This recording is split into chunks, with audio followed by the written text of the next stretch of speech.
감사합니다.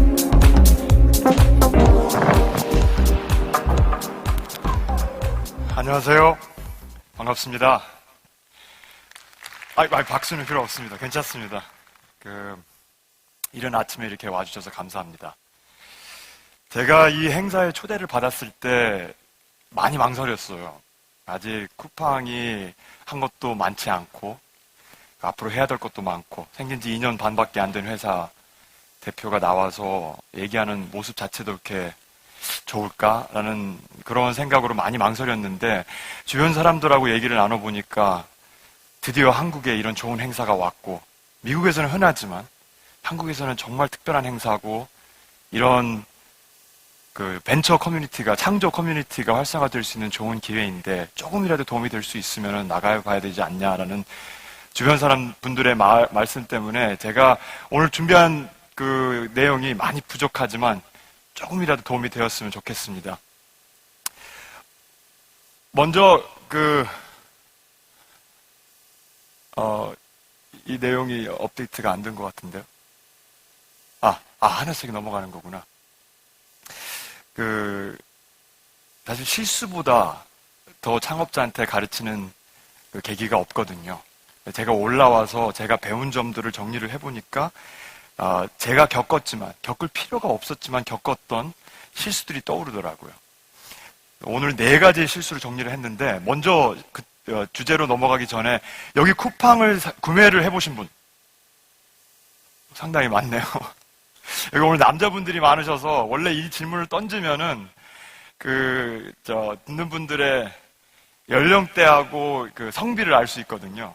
주로 이제 젊은 여자층들이 많이 쓰는 서비스이기 때문에 오늘 남자분들이 상당히 많이 구매를 해보셨네요. 혹시 배우자나 여자친구가 부탁을 해서 구매를 하시지 않았는지. 쿠팡을 간단히 설명을 드리자면, 제가 2010년 8월 달에 6월에 한국에 도착을 해서, 사실 저는 7살 때 한국을 떠나서 한국에 직장 인맥도 없고 동문도 없습니다. 동문도 없지만 한국에 언젠가는 한번 창업을 도전해보고 싶고, 제가 한국에서 태어났고 7살 때까지 한국에서 시간을 보냈기 때문에 꼭 한국에 한번 돌아와서 도전을 해보고 싶었던 욕심은 있었거든요. 2010년 6월 달에 제가 결심을 하고 가방을 2개 싸고 이제 인천공항에 도착을 했어요. 2달 후에 8월 달에 제가 쿠팡을 출범을 시켰는데요. 2년 반 만에 이제 나온 성과를 간단히 보시면은 정말 한국 시장이 무서운 것 같아요. 성장 속도나 시장의 흡수력 대단한 것 같아요. 2년 반 동안 회원 수가 1,800만 명, 직원 수도 850명, 거래액은 8,000명. 지금 쿠팡이 PC에서는 트래픽이나 거래 규모로는 3번째로 큽니다. 이베이하고 11번가 다음으로. 그리고 모바일에서는 제일 큰 회사인데, 더 놀라운 것은 2년차 거래 금액. 지마켓이라고 다 아시죠? 지금 2002년에 출범한 지마켓이 2년차 거래 금액이 650억, 미국에 있는 아마존이 2년차 거래액이 1,700억, 미국의 그룹폰이 3,600억, 쿠팡은 8,000억. BP 달성 기간도 짧아지고 있어요. 보시면 아마존은 7년이 걸렸고 지마켓이 4년, 쿠팡은 2년. 이게 무엇을 말하고 있냐면요, 시장의 속도가 빨라지고 있어요. 기술, 혁신, 그리고 시장의 어뎨션 속도, 흡수력이 빨라짐으로써 성장 속도도 빨라지고 시장의 승자와 패자가 더 빨리 갈리고 있어요. 예전에는 창업을 하면은 2, 3년 동안 시행착오도 겪고 실수도 해보면서 많이 배울 수 있는 그런 여유가 있었는데, 이제는 그렇지 않아요. 이제는 초기의 실수의 비용이 예전보다 훨씬 높습니다. 그 어느 때보다 내 실수로 인해서 배우는 것보다 남의 실수로 인해서 배우는 게 훨씬 더 효율적이에요. 그리고 어떻게 보면 필수적이고요. 그러면은 누구나 하기 쉬운 4가지의 실수. 제가 겪었던 실수죠. 사실 누구나 하기 쉬운 실수라고 합리화를 해야죠. 제 입장에서는. 근데 제가 겪은 실수 4가지를 정리를 해서 말씀드리자면, 첫 번째 실수는 모든 것을 잘하려고 해요. 사실 사업을 생각하시면요, 아이디어가 있어. 아이디어에 잘해야 될 부분 요소들이 많지 않습니까? 복잡해요. 어느 벤처든지 해야 될 게 많아요. 항상. 특히 초기에는. 여기 계신 분들 거울을 한번 보고 이 질문을 한번 던져보세요. 내가 지금 다른 것을 다 놓쳐도 이 한 가지는 놓칠 수 없다. 내가 다른 목표는 이번 올해는 달성을 못해도 올해는 꼭 이 한 가지의 목표는 무조건 달성을 해야 된다. 이게 이 한 가지가 떠오르실 수 있으면은 우선순위가 있으신 거예요. 근데 그 한 가지가 무엇인지 모르겠다. 나는 다 잡아야 된다. 나는 모든 토끼를 다 잡아야 된다고 생각하시면은 이게 정리가 안 돼 있어요. 제일 하기 쉬운 실수 중에 하나예요. 모든 것을 물론 다 잘하면 좋죠. 이상적이에요. 근데 모든 사업에는 결정적인 요소가 하나 있어요.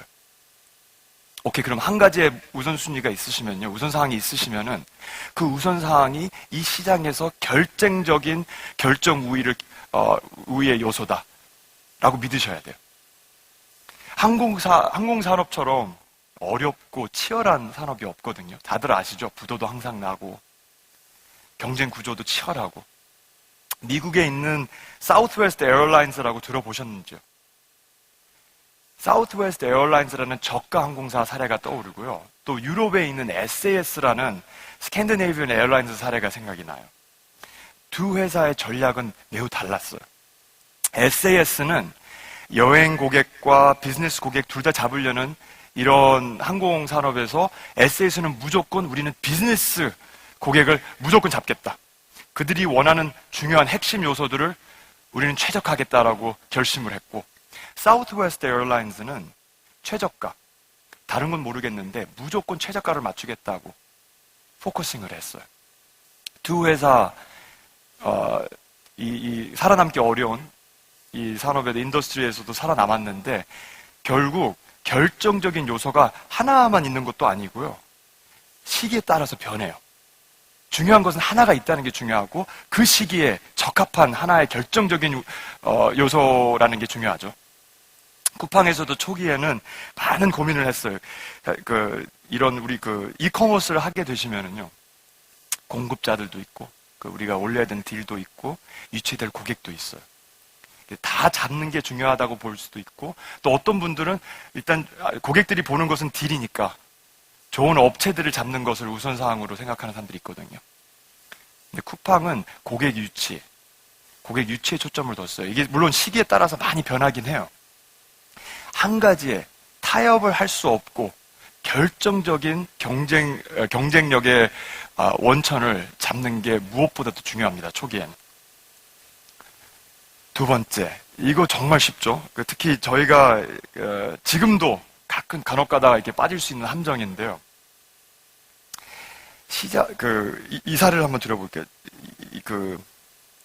한 거리에 두 개의 식당이 있다고 상상을 해보세요.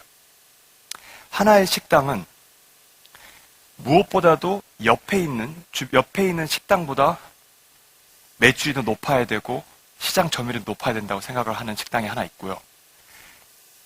무조건. 어떻게든지 매출을 높여서 이 경쟁 구조에서 이겨야 된다는 결심을 한 식당이 하나 있고, 또 다른 식당은 경쟁사가 뭘 하던 우리는 우리 식당을 방문한 고객이 무조건 웃고 나가야 된다고 믿어요. 전자, 그 첫 번째 식당은 맛이 있던 맛이 없던 무조건 다 팔아요. 재료가 싱싱하지 않더라도 일단 이번 달 매출을 올려서 저 옆에 있는 경쟁사보다 더 잘해야 되기 때문에 팔아요. 맛없는 것도 팔고 싱싱하지 않은 것도 팔고 무조건 규모를 키워요. 경쟁과 경쟁사에 제일 민감하기 때문에. 두 번째 식당은 경쟁에 신경을 안 써요. 들어오는 고객마다 무조건 그 고객이 필요한 것을 충족하고 싱싱하지 않은 재료는 버리고 맛없는 건 팔지 않아요. 단기적으로는 그 첫 번째 식당이 잘 할 거예요. 그렇죠? 부각도 많이 받고 주변에서도 저 식당 잘 되나 보다. 항상 고객들도 많고 북적북적하고 이 길거리에서는 저 식당이 최고구나 라고 얘기를 해요. 사업을 시작하시고 운영을 하시면은 이걸 잘 아실 거예요. 주변 관점, 투자자의 관점, 투자자가 인지하는 구조, 이걸 민감할 수밖에 없어요. 그렇죠? 잘 나가는 회사가 주목도 받고 투자도 받으니까. 근데 결국 장기적으로는 고객이 결정을 해요. 그 두 식당 사례를 생각해 보세요. 단기적으로는 그 첫 번째 식당이 잘할 수 있지만 6년 후의 모습은 어느 식당이 살아남을까요? 결국 고객이 결정하거든요. 이건 누구나 아는 진리지만 특히 사업을 운영하다 보면은 잊기 쉬운 진리죠. 또 두 번째 포인트는 고객이라는 표현 있잖아요. 우리가 보통 고객을 생각할 때는 우리 서비스를 사용하는 사람들이라고 생각을 하잖아요. 쿠팡에서는 고객의 정의가 좀 더 넓어요. 고객은 쿠팡을 사용하는 사람도 있지만 우리 직원들도 고객이라고 봐요. 우리는 외부 고객, 내부 고객이라고 표현을 해요. 경쟁에서 이기는 게 경쟁사와 상대적인 순위가 시장을 결정한다고 생각하는 반면에 우리는 외부 고객과 내부 고객의 만족도가 장기적으로 우리의 회사의 운명을 결정할 거라고 믿어요. 쿠팡이 매출이 3억이었을 때 우리가 콜센터 내용을 리뷰를 해보니까 다른 이커머스 비즈니스와 달리 쿠팡을 사용하는 고객분들은 콜센터를 많이 사용하더라고요. 그리고 대응이 안 될 때 아무도 무슨 문제가 있던 전화를 안 받아주는 것보다 더 짜증나는 게 없지 않습니까? 매출이 3억이었을 때 콜센터 규모를 100명으로 늘렸어요. 이게 지금 뒤돌아보면은 옳은 투자였지만 그 당시에선 주변 사람들이 그런 얘기를 했죠. 지금 규모를 막 키워야 될 상황에서 왜 쓸데없이 코스트 센터에다 투자를 하냐. 우리는 항상 장기적으로 고객이 우리 운명을 결정할 거라고 믿고 해왔거든요. 내부 고객도 마찬가지예요. 쿠팡이 2년 반밖에 된 회사가 아니지만 4개월 전에 쿠팡에 단체보험을 도입을 했어요. 단체보험이라는 게 뭐냐면은 모든 가족분들을 커버해주는 보험이에요. 배우자, 자녀들까지 커버해주는 비싼 보험이에요. 그리고 보통 이제 건강검진을 2년에 한 번씩 지원해주잖아요, 회사가요. 쿠팡은 매년 지원해줘요. 4개월 만에 쿠팡에서 암 환자가 2명이 나와서 그 치료와 케어에 쿠팡이 지원을 해줬어요. 그 지원이 얼마나 강하냐면 네이버에 있는 그 지원, 쿠팡에서는 5,000원의 비용이 나와도 10,000원을 지원해줘요. 이것도 마찬가지로 주변 사람들, 투자 측에서도 볼 때도 약간 의아할 수도 있어요. 이렇게 젊은 회사가 2년 좀 넘은 회사가 왜 이 직원들 복지에 이렇게 신경을 쓰냐. 외부 고객이든 내부 고객이든 투자는 단기적으로 그 결과를 보여주지 않아요. 항상 장기적인 투자예요. 근데 창업일수록 장기적인 투자를 해야 됩니다. 아무리 압력과 모든 시장의 반응이 단기적으로 느껴져도 장기적인 투자가 결국 회사의 운명을 좌우할 거라는 것을 우리는 믿습니다. 세 번째, 한국에 와서 제가 많이 놀랐어요. 한국에 와서 제일 놀랐던 점들이 모든 사람들이 한국의 전문가시더라고요. 한국에서는 이건 절대로 안 돼. 한국 정서상 이건 안 돼. 그런 표현 많이 들으시죠? 한국에서는 아니야. 한국 소비자들은 이걸 원해. 한국 기업 문화에서는 이게 맞아. 근데 이런 문화적 결정론이라는 게 빠지기 쉬워요. 특히 저 같은 입장에서는 한국에서 7살 때 한국을 떠났고, 한국에서 한 번도 일해본 경험이 없었고, 한국에서 학교 다녀본 경험도 없는 사람이, 방문학생으로 1년은 다녔습니다. 근데 아주 짧게. 한국에서 정말 생활을 안 해본 사람 입장에서는 정말 빠지기 쉬운 논리였어요. 한국 시장은 다르니까 여기서 배워야지, 이 점을. 그런데 거꾸로더라고요. 문화적 결정론에 빠지시면은 배움은 없어요. 생각해 보세요. 한국에서는 이게 안 먹혀. 한국에서는 이게 먹혀. 라는 걸 믿는 순간 그게 종점이에요. 그쵸? 그게 종점이에요. 더 이상 배울 필요가 없어요. 정답은 다 나왔어요. 새로운 걸 시도할 이유도 없고, 도전할 명분도 없어요. 그렇잖아요. 정답을 다 아는데. 이게 배우는 문화의 제일 치명적인 것 중에 하나더라고요. 혹시 주변에서 창업을 하시는데, 한국에서는 꼭 이게 잘 돼. 또는 이건 안 되라는 얘기를 하시면은 믿지 마세요. 해볼 때까지는 몰라요. 쿠팡 외에 사례를 하나 드리고 쿠팡 사례 하나 드릴게요. 시카고에 있는 소방관, 제일 높은 소방관 분이 스웨덴에 있는 좋은 사례를 듣고 스웨덴에서 견학을 갔어요. 왜 견학을 갔냐면은 원래 이 소방관들이 불과 싸울 때 불 때문에 죽지 않는데요. 그 뜨거운 연기 때문에 죽는데요. 그 연기가 불보다 무섭대요. 얼마나 뜨겁냐면은 그 마스크를 녹일 정도로 뜨거워진대요. 대부분 소방관들이 죽는 경우에는 불보다 그 뜨거운 연기 때문에 죽는다고 하더라고요. 근데 스웨덴에서는 원래 이제 물호주를 들고 들어가지 않습니까? 불이 났을 때 물호주를 들고 가기 전에 물 스프레이 캔을 들고 들어간대요. 그래서 먼저 물 스프레이 캔으로 연기를 이렇게 좀 밀고 나서 뒤에 들어와서 불을 끈대요. 그래서 스웨덴에 가서 이걸 배우고 시카고로 갖고 들어와서 환경도 비슷하고 건물 크기, 다른 요소들은 다 비슷했대요. 그래서 이 좋은 사례를, 이 좋은 배움을 시카고에서도 도입을 해야지 라고 갖고 왔는데 몇 개월 동안 시도한 후 결과는 실패였어요. 이 실패 사례를 보면은 스웨덴하고 미국하고 문화적 차이가 있구나라는 결론을 내릴 수가 있죠. 미국은 역시 우리가 하는 대로 해야 돼. 스웨덴은 스웨덴이 하는 대로 하고 거기서 먹히는 것은 여기서 안 먹혀라고 생각할 수 있어요. 그렇게 결론 내기가 쉽고 그렇게 결론을 내렸으면은 거기서 끝났겠죠. 근데 그렇게 생각하지 않았어요. 깊이 한번 들어가 봤어요. 이거의 원인이 뭘까? 왜 너무나 논리적으로 말되는 이 좋은 배움이, 좋은 베스트 프랙티스가 시카고에 도입을 안 될까? 그렇잖아요. 사람의 목숨이 걸려 있는 건데. 알고 보니까 이유가 있더라고요. 일단 소방관의 정체성이 물호주를 드는 거더라고요. 그렇죠?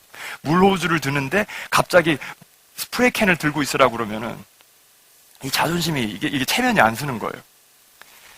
두 번째는 이 호수 자체가 이 소방관의 어떻게 보면은 계급을 결정해주는 시스템이더라고요. 그러니까 처음 신입들은 뒤에서 시작을 해서 10년을 거쳐서 계속 앞으로 가는 거예요. 내가 10년을 투자해서 여기 앞에까지 왔는데 이걸 놓고 물 스프레이 캔을 들으라고? 그리고 다른 소방관들도 그렇게 본대요. 너 그쪽 그쪽에서는 호주에서 순위가 몇 번이었어? 라고 물어본대요. 그런 상황에서 이걸 놓을 수가 없잖아요. 그 체계를 바꾸기 전에는 아무리 워터 스프레이 캔의 장점에 대해 설명을 해도 안 먹히는 거예요. 이건 문화적인 게 아니고 근본적인 구조적인 문제가 있었던 거죠. 문화적 결정론을 믿었다면은 이런 배움이 없었을 거예요. 쿠팡도 마찬가지. 쿠팡도 개발 문화에서 애자일이라고 혹시 들어보신 분 계세요? 애자일 문화론이라고요? 애자일 애자일 문화가 대단히 파워풀한 문화예요. 우리가 도입했던 애자일 문화는 수평적인 부분도 있고, 팀장이나 실장이나 그룹장인 분들이 그런 직급을 포기를 해야 되는 그런 상황이었어요. 한국에서는 안 된다. 한국에서는 애자일을 수없이 시도를 해봤고 이 수평 문화, 이런 문화가 절대로 도입될 수 없다라고 얘기를 했어요. 그리고 쿠팡도 처음 시도했을 때 실패를 했어요. 안 되잖아. 한국에서는 안 돼. 한국에서는 수업 시도해봤지만 그건 미국에서만 할 수 있는 거야. 근데 이건 구체적으로 말씀드리기에 너무 시간이 많이 걸리지만 쿠팡은 문화적인 결정론에 빠질 뻔했고 간혹 가다가 그런가? 의심도 해보고 근데 결론적으로 도입을 했어요. 지금 쿠팡의 개발 쪽에서는 직급이 없어요. 개발 조직에서. 수평문하고 투명하고 애자일의 장점들을 다 보여주고 있는 그런 조직인데, 쿠팡에서는 이제 내부 직원, 내부 고객 만족도를 지속적으로 운영을 하거든요. 실행을 하는데 만족도가 제일 높고 생산성도 매우 높습니다. 그 전보다 훨씬 높고. 믿지 마세요. 우리는 해외에서 배울 게 많고 해외에서도 우리로부터 배울 게 많아요. 쿠팡이 성공했다는 표현보다는 쿠팡이 지금까지 여기까지 올 수 있었던 이유는 해외에서 베스트 프랙티스를 잘 도입했지만 또 한국적인 장점도 살렸어요. 한국의 그 가족적인 단합력, 스피드. 미국에서 볼 수 없는 그런 여러 가지 문화적인 부분들을 해외에서 잘 됐던 문화적인 부분들과 잘 파악을 시켜서 만든 결과라고. 제가 생각이 나는 게 그 히딩크 2002년 월드컵 때 한국적인 매력, 한국적인 그 베스트 프랙티스와 그 미국의 해외 베스트 프랙티스를 잘 소화해낸 그런 문화. 네 번째 실수는 구성 인력에 맞춰 사업을 운영한다. 사업을 시작할 때는 삼성이나 LG 같은 대기업만큼 자원이 풍부하진 않아요. 그렇죠? 초기에는 아무리 투자금을 많이 받아도 인력을 리크루팅할 수 있는 한계가 있어요. 여기에 물론 운도 따라야 되지만 판단력이 필요해요. 좋은 사람도 채용을 해야 되지만 회사가 커지면서 니즈가 바뀌어요.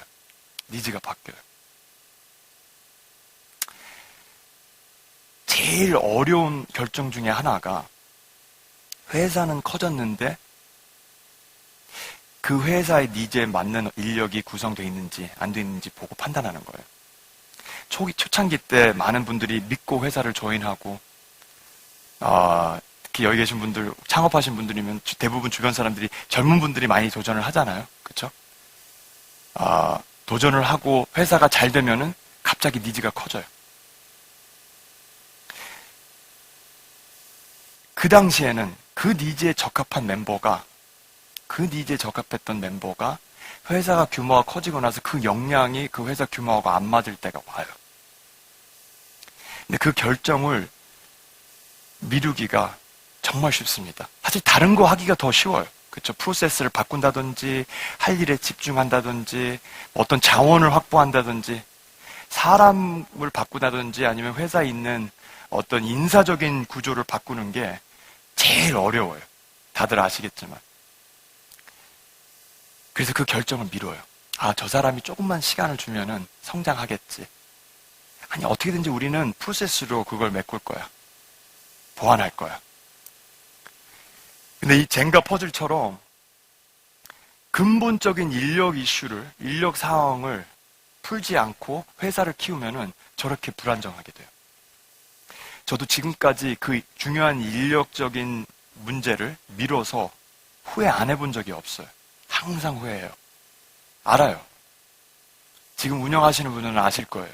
이 사람은 맞아. 이 역량이 이거와 맞지가 않아. 우리 회사가 필요한 것과 맞지가 않아. 그런데 저기 위에 쌓이는 게 비즈니스뿐만 아니고 그 회사에 의지하는 모든 식구 멤버들과 고객들이에요. 그죠? 그걸 생각하면은 그 한 사람을 위해서 그걸 다 리스크하기가 너무 무책임한 짓이에요. 너무 무책임한 짓이에요.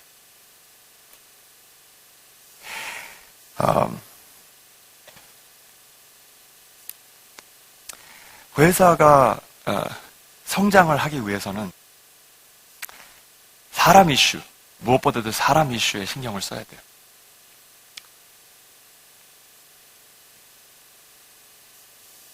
오케이, 마지막으로 지금 제가 말씀드린 부분들이 다 어떻게 보면은 문화적인 이슈들이거든요. 문화적인 배움이에요. 문화적인 실수고요. 우리가 창업을 할 때, 비즈니스적인 그 이슈들을 고민할 때 내가 해야 될 일에 초점을 맞출 때가 많아요. 내가 이걸 해야지, 내가 이 비즈니스 사이트를 잘 만들어야지, 무엇을 해야지, 어떤 제휴 파트너십을 확보를 해야지. 근데 우리가 어떤 모습이 되어가고 있는지에 고민을 충분히 하는지 한번 물어보세요. 왜냐하면 회사는 장기적으로 문화가 결정을 합니다. 우리는 그렇게 믿어요. 쿠팡에서 흔히 하는 얘기가 문화가 제일 중요한 게 아니고 문화가 전부라는 표현을 써요. 우리 회사는 배우는 문화인지, 그쵸? 배우는 문화인지, 우리 회사는 실력주의 문화인지, 지금 인력적인 문제, 아까도 말씀드렸지만 만약에 입사한 순번으로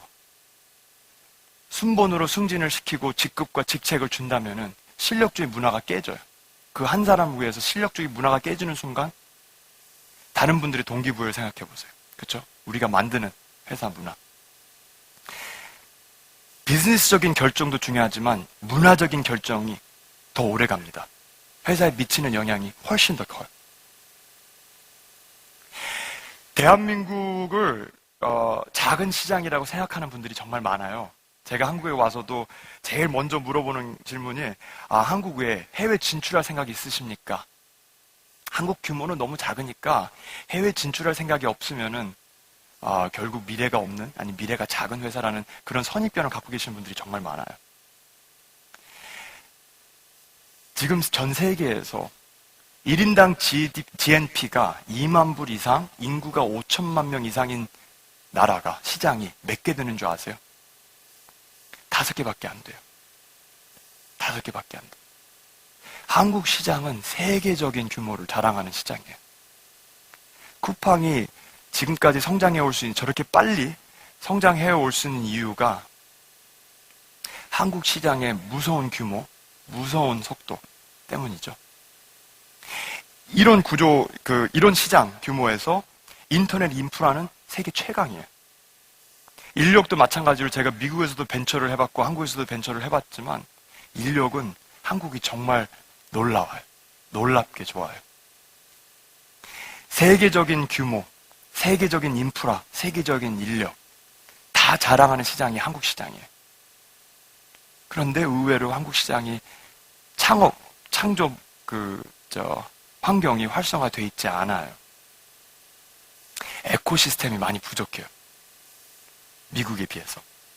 그래서 이런 빌론치 같은 행사도 정말 중요한 역할을 하고 있는 것 같아요. 그리고 이렇게 이른 아침에 시간을 내셔서 참석하신 분들도 그 에코시스템을 만드는 파이오니어들이라고 저는 생각을 해요. 근데 에코시스템의 제일 큰 장점 중에 하나가 나 혼자 내 시행착오로만으로부터 배우지 않고 다른 사람들의 시행착오로부터 배우고 서로 정보와 베스트 프랙티스와 실수와 배움을 공유할 수 있는 그런 선순환이라고 생각을 하거든요. 많이 부족했지만 오늘, 그리고 짧은 그 경험이었지만 쿠팡에서부터